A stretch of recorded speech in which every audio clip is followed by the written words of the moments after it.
Irmãos, abrirem suas Bíblias na carta de Paulo aos Romanos, capítulo de número 8. Carta de Paulo aos Romanos, capítulo de número 8. Enquanto os irmãos acham aí, desde já eu queria louvar a Deus por mais esta oportunidade de estar aqui. Louvar e engrandecer o nome do Senhor por tudo que Deus já fez na minha vida, tem feito.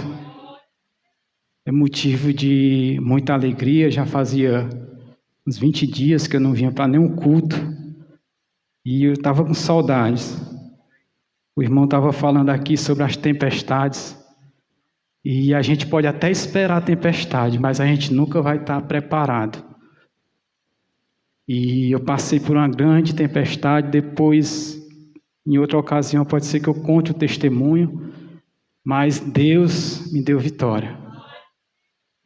Porque Deus fez um grande milagre na vida da minha esposa, que os próprios enfermeiros lá do hospital disseram que ela, por 3 vezes, renasceu. Então, a gente vê a mão de Deus na nossa vida. Quanto que Deus pode fazer na vida do ser humano. E eu só tenho que louvar e agradecer, porque a gente não espera nada disso, mas quando vem, você sabe que você tem um Deus, que você pode ali orar, você pode contar com Ele, seja qual for a situação, e Ele vai ouvir a sua oração. Ele ouviu a minha oração, Ele ouviu o meu clamor, e eu agradeço os irmãos que oraram por mim, aqueles que me ajudaram também de alguma forma. Eu só tenho a agradecer a cada um. Que Deus possa recompensá-los e abençoá-los grandiosamente. Vamos para a palavra que diz, Romanos capítulo 8, versículo 31. O título do texto diz: Cântico de vitória, Deus é por nós. Diz assim a palavra do Senhor: Que diremos, pois, a estas coisas? Se Deus é por nós, quem será contra nós? Aquele que nem mesmo a seu próprio Filho poupou, antes o entregou por todos nós, como nos não dará também com ele todas as coisas? Quem tentará acusação contra os escolhidos de Deus? É Deus quem os justifica. Quem os condenará? Pois é Cristo quem morreu, ou antes quem ressuscitou dentre os mortos, o qual está à direita de Deus e também intercede por nós. Quem nos separará do amor de Cristo? A tribulação, ou a angústia, ou a perseguição, ou a fome, ou a nudez, ou o perigo, ou a espada? Como está escrito: por amor de ti somos entregues à morte todo dia. Fomos reputados como ovelhas para o matadouro. Mas em todas essas coisas somos mais do que vencedores, por aquele que nos amou. Porque estou certo de que nem a morte, nem a vida, nem os anjos, nem os principados, nem as potestades, nem o presente, nem o porvir, nem a altura, nem a profundidade, nem alguma outra criatura nos poderá separar do amor de Deus que está em Cristo Jesus, nosso Senhor. Louvado seja o nosso Senhor e Salvador Jesus Cristo. Amados e queridos irmãos, estamos diante de uma palavra que nos dá um ânimo para continuar, para prosseguir nesta caminhada. Outro dia eu estava vendo a mensagem que o presbítero irmão Xavier pregou, falando a respeito da caminhada cristã. E é necessário que a gente tenha sempre ânimo, porque a gente é movido por ânimos. Temos que ter sempre uma motivação para continuar esta caminhada. E dentre tantos assuntos doutrinários importantes que o apóstolo Paulo trata nesta carta aos Romanos, a principal delas é a doutrina da justificação, pela qual nós fomos salvos. E dentro da carta aos Romanos, nós podemos entender 3 principais pontos que justifica o pecador. Em Romanos 3:23 diz: porque todos pecaram e destituídos estão da glória de Deus. Paulo estava pregando para gentios e para judeus. E Paulo estava relatando que, mesmo ele sendo judeu, um povo escolhido, eles precisariam dessa justificação. Paulo já havia entendido que, mesmo ele sendo fariseu, um doutor da lei, conhecedor de toda a lei da Torá, necessário era que ele tivesse um novo nascimento e que também fosse justificado pelo nosso Senhor. E ele estava ensinando através essa doutrina para eles. E dentro desses 3 pontos que nós podemos ver, em primeiro lugar está a fé.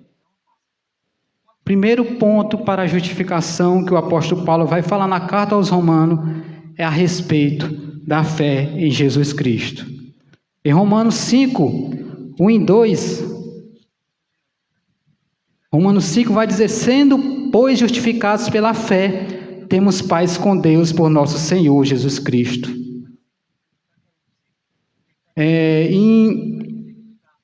O próprio Jesus disse em Marcos 16:16: quem crê e for batizado será salvo, mas quem não crê será condenado. Ou seja, teria que ter fé nesse Jesus, teria que crer nesse Jesus.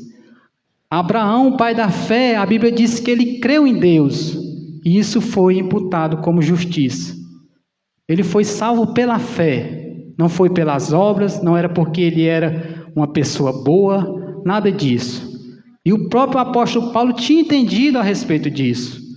E o fato dele ser religioso, o fato dele estar na sinagoga, o fato dele conhecer a palavra de uma maneira total e pregar também essa palavra, não dava o direito de salvação. E ele vai falar e vai apresentar a respeito da graça. A graça é o segundo ponto pelo qual nós somos justificados. Onde ele vai falar que é uma coisa que nós não merecíamos. Que graça quer dizer favor imerecido. Eu ouvi outro dia um pastor pregando e simbolizando a respeito da graça. E ele disse que um homem estava fazendo um trabalho de evangelismo nas favelas do Rio de Janeiro na década de 80. E dentre aquelas pessoas que ouviam ele pregar, tinha uma criança maltrapida, com a roupa bem velha e descalço. E ele pensou: eu vou comprar umas roupas e um calçado para essa criança e vou na casa dele e vou levar. E ele fez isso, foi lá na loja, comprou tudo isso e subiu ao morro. E antes dele chegar na casa, ele recebeu uma pedrada na cabeça. E ele desmaiou. O menino pegou as coisas dele e fugiu com elas. Esse menino era o que ele ia entregar as coisas. Aí ele acordou e disse: eu vou voltar lá, comprar mais roupas e vou levar. Ele fez isso, foi lá, comprou novamente, subiu o morro, chegou na casa dele, bateu na porta. Aí o pai dele atendeu e disse assim: olha, cadê seu filho? Está aí? Ele disse: está. Aí ele falou: eu vim entregar essas roupas, esse calçado para ele. E o pai dele tinha visto que ele tinha jogado a pedra na cabeça do homem. E ele disse assim: olha, meu filho não merece. Quando você subia para vir, ele jogou uma pedra na sua cabeça e roubou suas coisas. E aquele homem disse dessa maneira: realmente ele não merece, mas ele precisa. Essa é a graça. Nós não merecíamos, mas nós precisamos dessa graça, dessa tão grande salvação. E o apóstolo Paulo vai dizer lá em Efésios que nós somos salvos pela graça, mediante a fé. Isso não vem de nós, é dom de Deus. Não tem como você comprar salvação. Por mais bom que você seja, você depende da graça. Por mais justo que você seja, você depende da graça de Jesus para ser salvo. Por mais que você ajude as pessoas, você precisa da graça de Jesus. Nós precisamos que Jesus olhe para nós e a gente reconheça que nós não podemos nada sozinho. O apóstolo Paulo sabia disso. Ele sabia que precisaria esse plano para a salvação. E o terceiro ponto que o apóstolo Paulo vai falar a respeito dessa justificação é a redenção de Cristo. Era necessário que um justo morresse pelo pecador. A Bíblia diz que aquele que não tinha pecado se fez pecado. A culpa era nossa, mas Jesus pegou e levou sobre si. Jesus levou sobre si a nossa culpa e nos justificou através do seu sangue.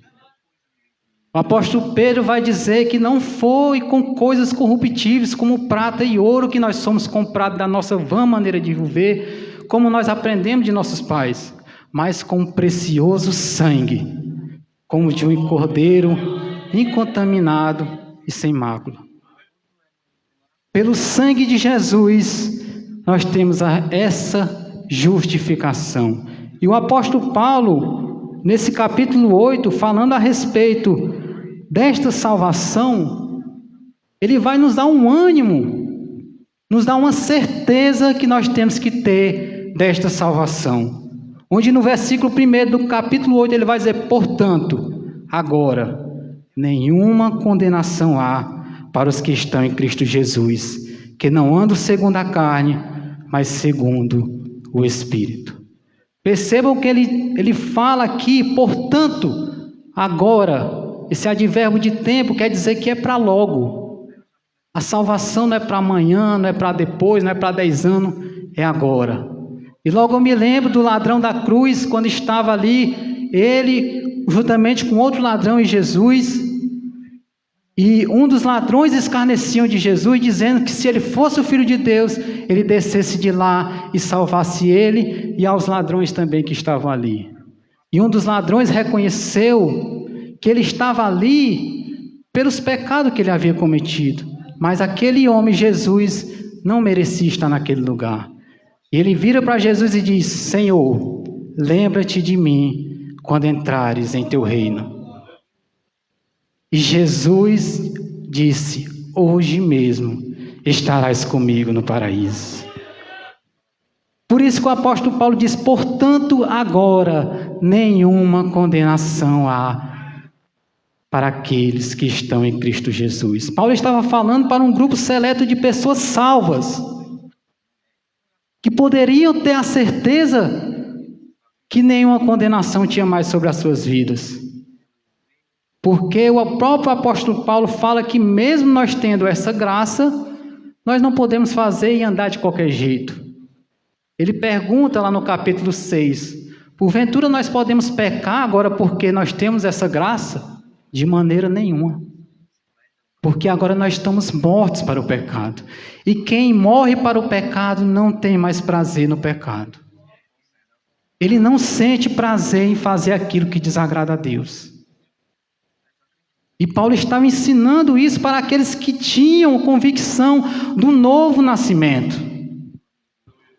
Paulo vai falar diversas vezes a respeito desse novo nascimento. Ele vai falar em 2 Coríntios capítulo 5, versículo 17, que se alguém está em Cristo, nova criatura é. As coisas velhas se passaram, e eis que tudo se faz novo. Ele vai falar também de você se despir do velho homem e se revestir do novo homem. De você estar crucificado com Cristo, e a partir dali você ter uma nova vida. Essa era a intenção de Paulo ensinar os romanos e falar que eles tinham que ter essa certeza de salvação. Talvez muita gente está indo na igreja já há mais de 20 anos, mas não tem essa certeza, porque nunca teve um novo nascimento com Deus.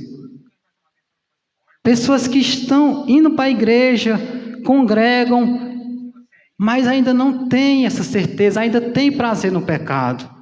Comete pecado de estimação, aqueles que ninguém vê, que ninguém sabe. E Paulo estava falando que eles tinham que ter essa certeza. Portanto, agora nenhuma condenação a mais.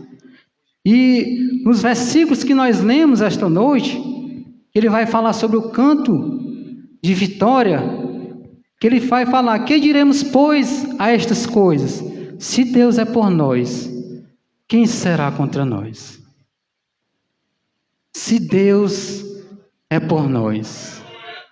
Primeiro ponto que ele fala: Deus é por nós. E logo eu me alegro quando ele fala essa passagem: Deus é por nós. Deus é por nós. Deus é por nós. Não depende de nenhuma situação para ele ser por você. Ele se entregou por você e ele disse: agora eu estou contigo.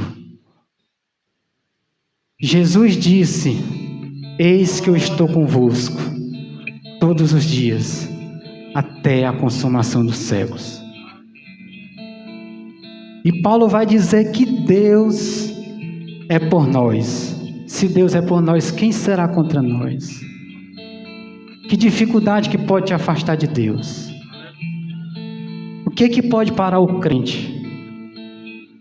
A gente vê que lá em Isaías, no capítulo 59, vai dizer que o pecado, ele faz separação. E como eu disse, ele está falando para pessoas salvas. E a pessoa salva, ele não peca mais. A pessoa salva, ela não tem mais prazer no pecado. Então não tem como você se separar de Deus. Esse pecado que separa o homem de Deus é para aqueles que estão desviados do caminho. Mas para mim e para você que estamos aqui nesta noite, nós podemos dizer que Deus é por nós. E se Deus é por nós, quem será contra nós? O apóstolo Paulo pergunta: aquele que nem mesmo seu próprio filho poupou, antes o entregou por todos nós, como nos não dará também com ele todas essas coisas? João 3,16: porque Deus amou o mundo de tal maneira que deu o seu Filho unigênito para todo aquele que nele crê não pereça, mas tenha a vida eterna.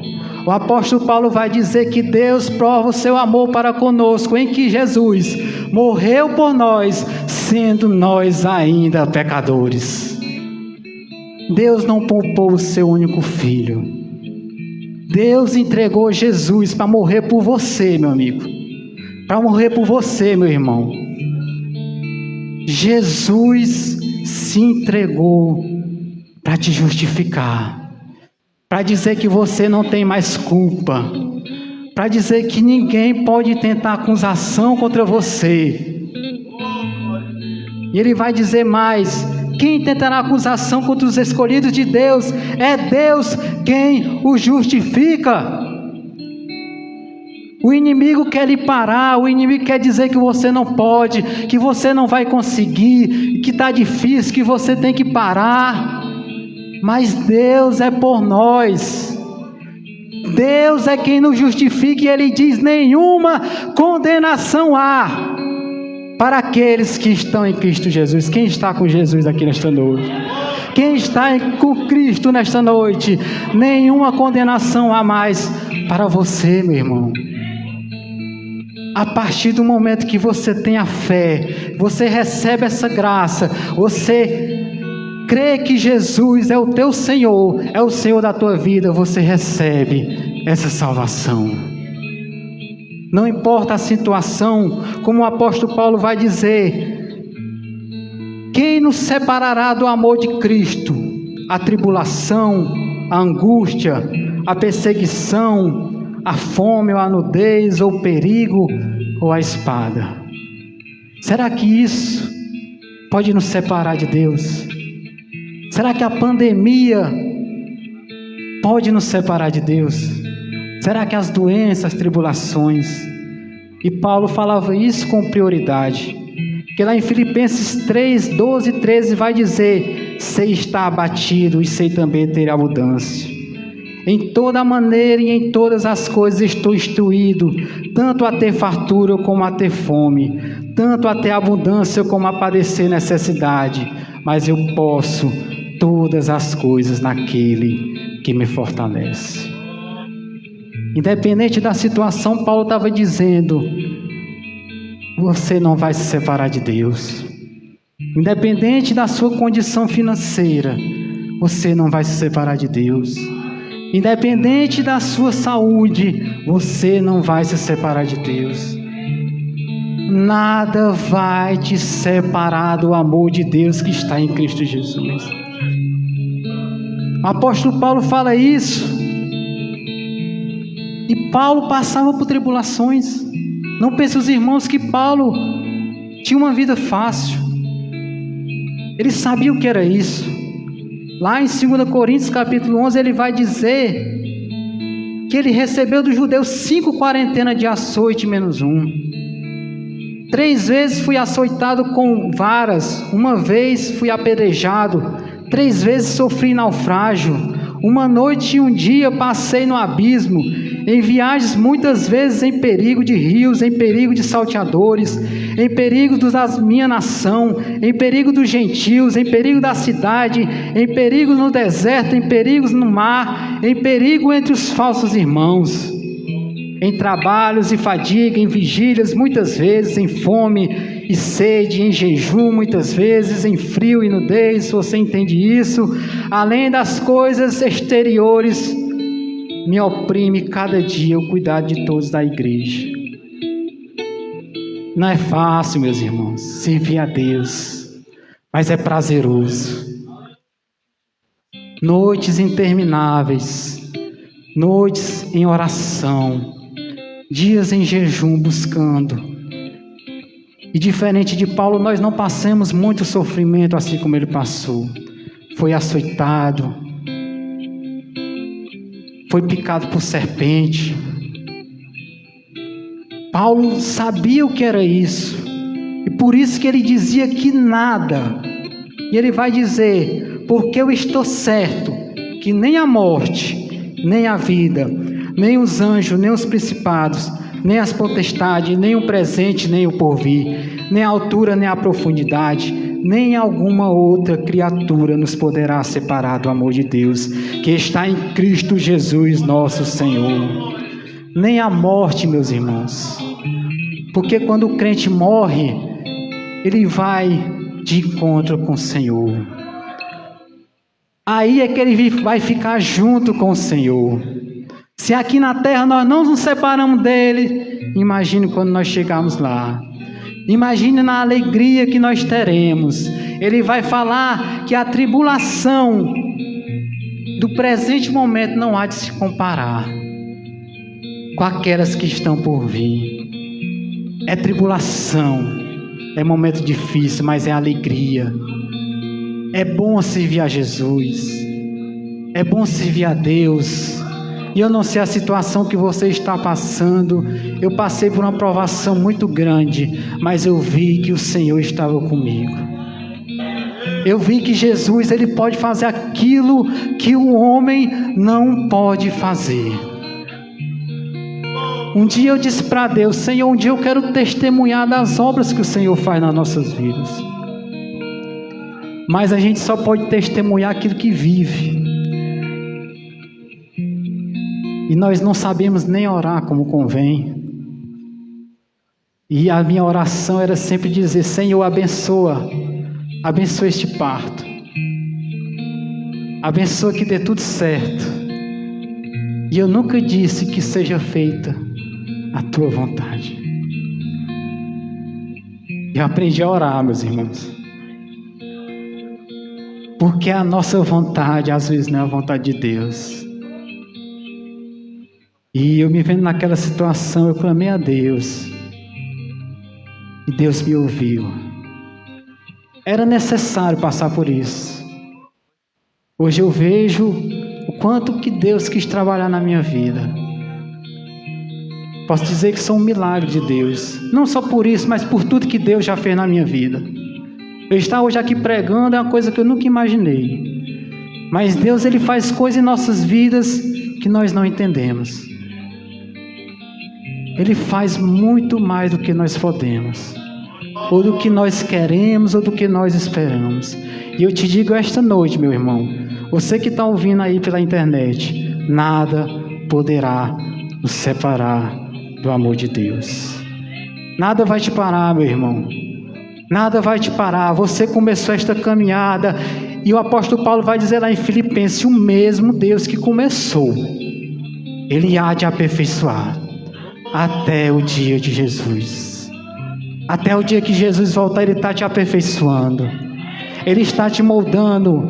E Ele diz: não importa a tribulação que você esteja passando, não importa a dificuldade que você vai estar passando, Ele diz: ei, eu estou contigo. Deus é por nós. Nada poderá nos separar do amor de Deus. Nada poderá nos separar do amor de Deus. Que Deus possa continuar nos abençoando, meus irmãos, nos ajudando nesta caminhada que não é fácil. A Bíblia diz que aquele que perseverar até o fim será salvo. Nós estamos no meio desta caminhada. Jesus pode voltar hoje, pode voltar a qualquer momento, mas nós estamos caminhando rumo à pátria celestial. E quem vai nos parar? Ninguém pode nos parar. Nada pode te separar do amor de Deus. Fique com essa palavra hoje no seu coração e saiba que Deus é por você. Saiba que Deus está contigo nesta caminhada. Não importa a situação, Ele vai andar do seu lado. Mesmo você sabendo que Ele está no barco, como o irmão disse, você vai se atribular, você vai achar difícil, mas uma hora Ele vai se levantar e vai dizer: te aquieta. Te aquieta, amado. E você vai entender o que Deus quis fazer na sua vida. Assim como Pedro dizia: Senhor, eu não entendo. E Jesus disse: você não entende agora, mas depois você vai entender.